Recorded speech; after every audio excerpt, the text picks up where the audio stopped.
the rotating black hole doesn't just rotate in isolation in the space in which it's sitting. It also drags the space around it. It actually is far away, there's no effect, but close to the black hole. Space is being swirled.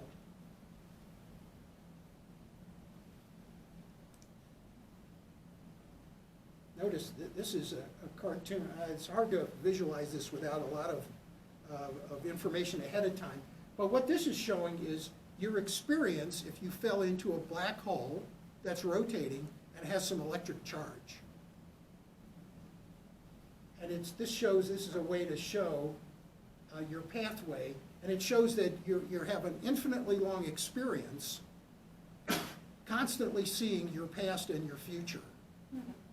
This is a product of Andrew Hamilton, a genius. He's the guy at the University of Colorado.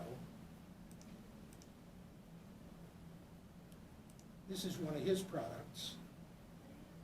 Let me see if I can get to the right one. Oh, yeah. He and his students, I gotta find one that's the video.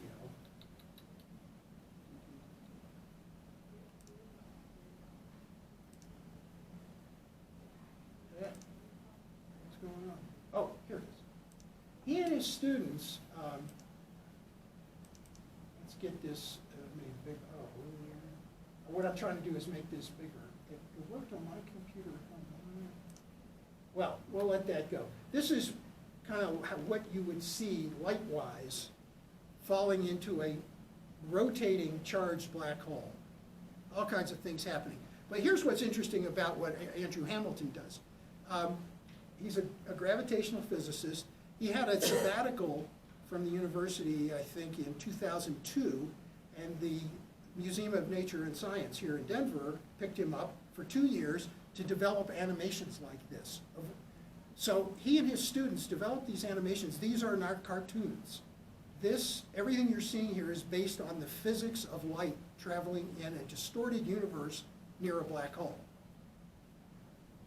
And it's not just for entertainment. What he and his students do is they develop these kinds of animations for a variety of kind of objects, pulsars, quasars, all kinds of things. And then they sit and look at the movies and they frequently say, why did that happen? We didn't expect to see that. They actually get science out of building these animations. I'm sorry that I can't get this share. I want it bigger. Do what I want. This is very similar to the things I showed you before. It's a look at the galaxy. Play with this at home. You get all these bizarro effects. I don't know why, but we're not going to get stuck on that. Let's keep going. There's Andrew Hamilton. Now here's Katrina's question. She asked about what is she had noticed a relationship between the word information and the words black hole. So this gets to an area of current research. You know, the Einstein's theory came out in 1915. It took 50 years or more of people thinking deeply about the implications of his equations. And by the 1970s, they began to realize, mostly this is the work of Stephen Hawking and his student, Bekenstein, that black holes actually, even though they don't emit any light, they actually have temperature. This has to do with quantum mechanics and the fact that black holes evaporate extremely slowly, but they evaporate, which implies that they have a temperature. And temperature and information are intimately related in the field of thermodynamics. And Bekenstein and Hawking, through the 70s, developed some deep mathematical models of the relationship of information that might have fallen into a black hole and what it represents. For example, if you take a book, it's got information in it, it's organized symbols, and you throw it into the black hole, the information is inside the black hole now. The pages, the material of the book is there, but also the information is there. Is there, what's the relationship of the amount of information that you put in to some measure of the black hole? And Bekenstein found the answer. It turns out, as you add information to a black hole, its surface area gets bigger in tiny, tiny little increments. And it's essentially a storage reservoir for information. This is an area of active research. So I can't say much more about it because I don't know, but here's where you can go to get more information. So that's Leonard Susskind, my hero. The video that I've marked as highly recommended is about 50 minutes. If you're interested in this topic, you can watch that. Speed it up because he's a slow talker. But that's not the only thing Susskind has produced. When Hawking was developing his concepts about black holes and their evaporation, Susskind was there, engaged in intellectual debate with Hawking and a small community of people. And this book, The Black Hole War, is Susskind's summary for the general public about what happened. It was a big debate. Kip Thorne was involved. Still not entirely resolved. And so Susskind has books for the general public, lots of videos on YouTube. Most of them are very technical. But if you're interested, that's the guy who knows what's going on. Now, Einstein, we've talked a lot about Einstein's theory of gravity and the fact that he put his finger in Newton's eye and said there really is no gravity. It's that mass and energy are distorting space-time. And it took a while for this to catch on because very few people had the capacity to understand the mathematics that Einstein had produced. But almost immediately people were interested in finding out if he was right. If his theory of gravity was correct, are there experiments we can do to confirm that his theory is correct? And I've mentioned this before. There's the famous eclipse of 1919. Eddington, who was the most famous astronomer of that era, put together two teams. He sent one to Brazil, which was on the path of this eclipse, and Eddington himself took a team to a small island off the coast of Africa, and they made measurements of the positions of the stars, such as I discussed a few minutes ago. And they got Eddington's group on the island off of the coast of Africa got kind of ambiguous results, but the Brazilian data showed very clearly that Einstein was right. This has been repeated over and over again.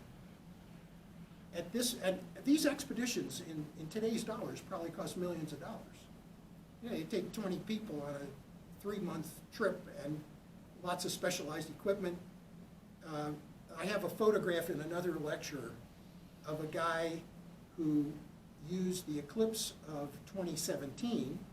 He went to Wyoming with $5,000 worth of modern camera equipment and made the same measurements and successfully proved Einstein's gravitational theory is correct.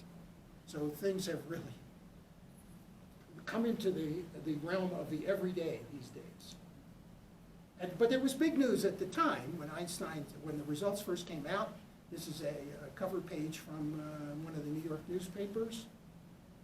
Somewhere here it says, one of the headlines I have says,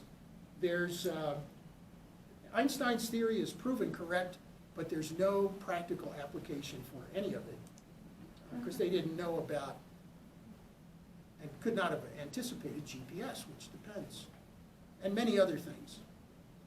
This is my own experience with the recent eclipse. The day after Christmas, I was on a cruise ship about right there, lecturing on various astronomy things. Actually, and here's the path the eclipse on December 26th took. This is not a total eclipse. The moon's orbit is not a circle. It's an ellipse. And this particular eclipse, the moon was a little farther away than normal, and it doesn't quite cover the sun's disk. And by the way, it's a total accident that our perception of the size of the moon almost exactly matches the size of the sun. There's no reason that should have happened, but nonetheless it did. So the cruise, I talked to the captain, and we left this Port Muscat in Oman, headed for Mumbai, India. So we made basically a straight line there. So we were probably about here when I took this picture of the eclipse on the 26th. But that's not the only way to prove Einstein's theory.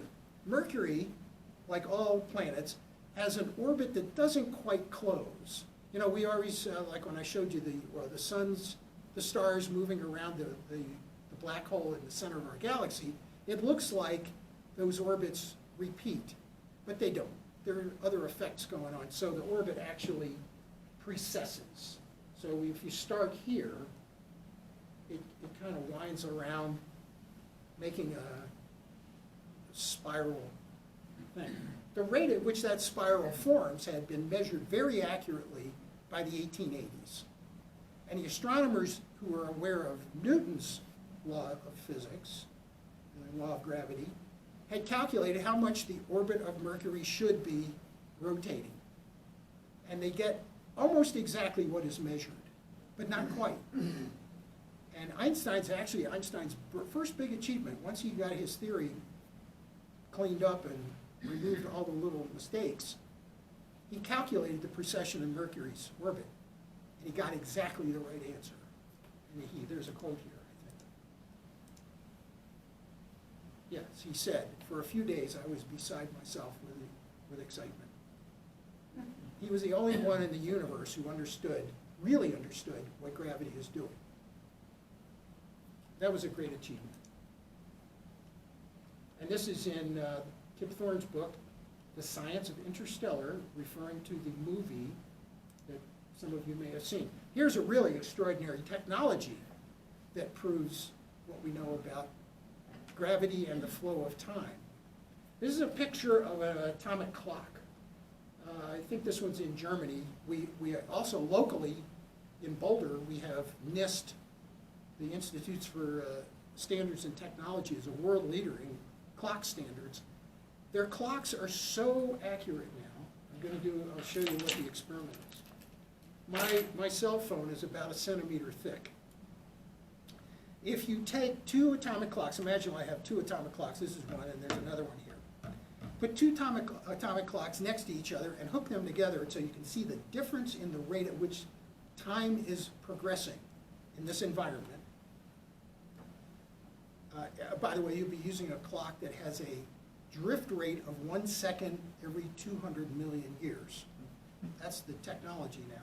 Now, if I take my phone, which is about 1 centimeter thick, and I move one of the clocks, I elevate it by 1 centimeter, I've now changed its environment because Earth's gravity is not the same here as it is at the tabletop. It's an extremely small difference, but as you move away from our planet, the gravity you experience changes. So now I've moved this clock by 1 centimeter, and I've got the two clocks hooked together, and if you wait about 20 minutes for the statistics to develop, you can detect the fact that this clock moved upward by this much. It takes a clock of extraordinary performance to be able to do that. But in the process of doing that, we are proving Einstein's theory is correct, because his theory predicts the differences that the rate at which time advances depending on where you are relative to a gravitational mass. Yeah, so this clock, 1 second every 200 million years is the drift rate.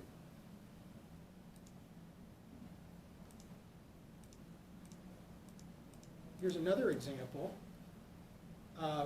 Looking at, this is in the early 90s, looking at pulsars. There's a rare astronomical event, not an event, but a circumstance, where two pulsars are in orbit around each other. A pulsar is a neutron star that has a beacon sweeping out like a searchlight.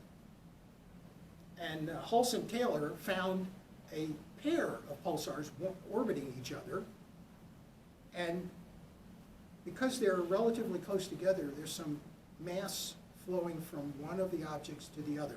So one object's getting lighter and the other one's getting heavier. And using precision radio astronomy, they measured the clock rate of the one that's getting heavier and compared it to what you would predict from Einstein's theory, and the dots are their data points. So there's some extra information here about pulsars. GPS, we all have GPS. It only works if you solve this equation, which I have done a few times. And you do this equation, and what you find out is without taking into account Einstein's theory, the clock difference between the satellites that are at 10,000 kilometer altitude and the rate at which time advances here on the surface of Earth, the daily shift in time would be 38,000 nanoseconds. A nanosecond is a billionth of a second, which sounds pretty small, but light travels about this far in a nanosecond. So it turns out, using this equation, you can show that without doing the clock correction that we get from Einstein's theory of gravity, the error in your GPS system would grow about 7 miles per day. That, if you're trying to find the nearest Pizza Hut, looking in a 7-mile circle is not what you want to be doing. Here's yet another, we got a couple more minutes. I'm not going to continue until I ask, are there questions about what we've talked about today? Okay. Here's an example. It comes from the GPS system the Europeans built. One of their satellites went into an orbit they did not expect. It became useless, but they used, because the satellites, the GPS-like satellites, all have an atomic clock on them. You can use that clock to do experiments. I mean, this satellite, it was in the wrong orbit. It doesn't help with navigation, but it's a resource for doing science. And they made some measurements related to its orbit. And once again, the dots are measurements, and the line is Einstein's theory. There's numerous, let's look very quickly. We got a minute or two left. This is a description of the gravitational wave sensors in Louisiana and Washington, and now in Italy and soon in Japan. These are the invention of Kip Thorne and his team, and they were rewarded with a Nobel Prize for this work very recently. So on September 14th, 2015, they had just turned on the instrument in Louisiana after doing some technical upgrades. And almost immediately they got this, Louisiana is here, they got this signal. And this time, this is time this way, and it's only about a half a second, I think. Oh yeah, here it is. It's 0.45 seconds. So it's essentially a half a second, and they got a signal indicating gravitational waves just swept through the lab in Louisiana. So they compare that to the data at the observatory in Hanford, Washington. You have the same signal. Then they clean up the signal. There's some noise reduction stuff.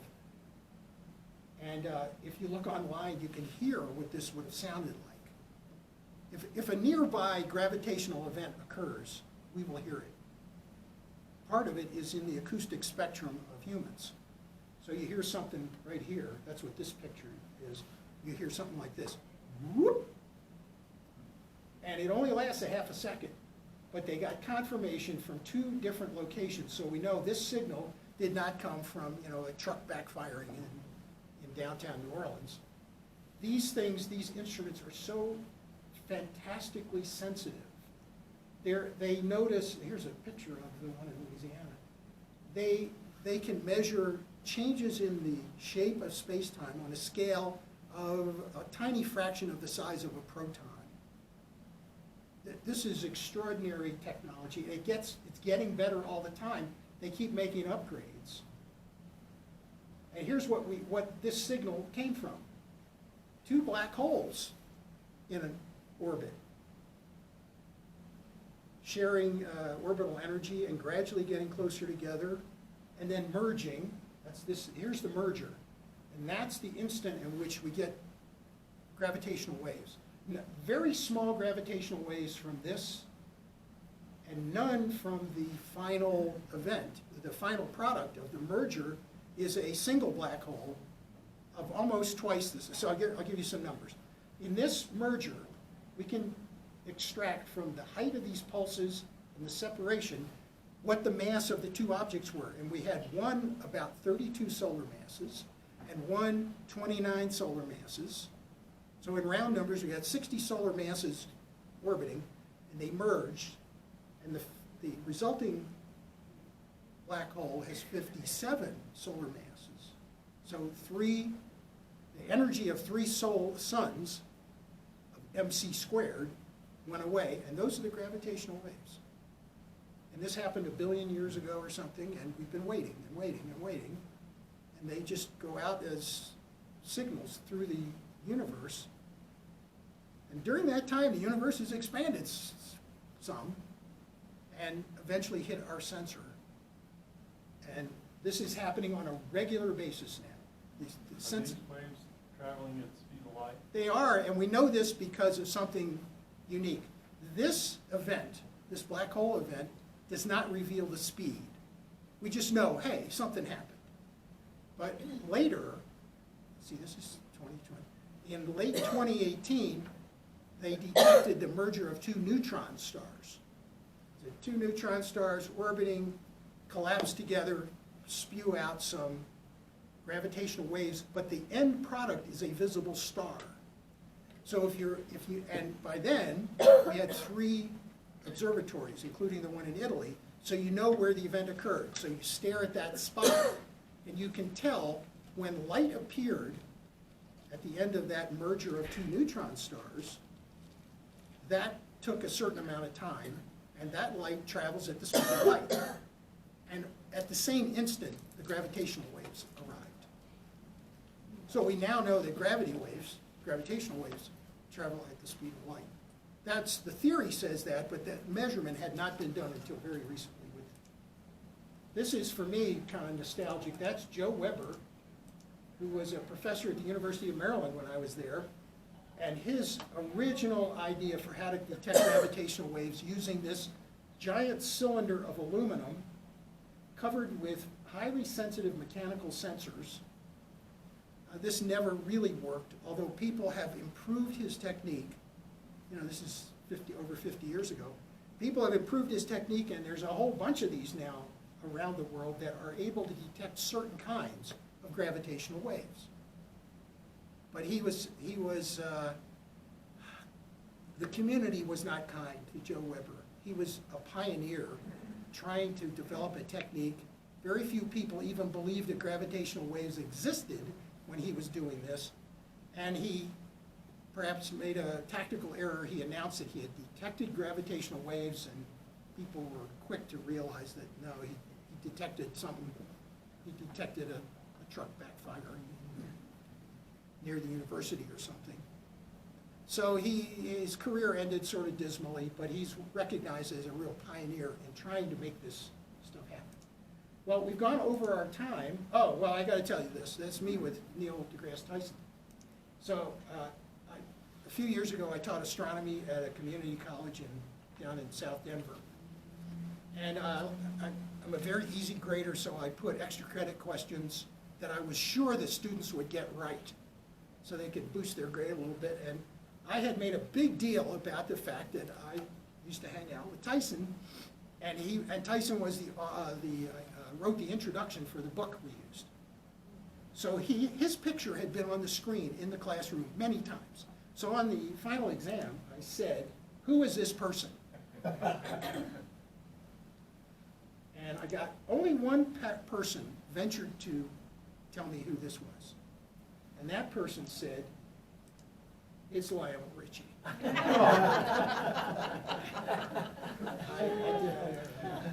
So, I can just leave that there. Thank you for your attention.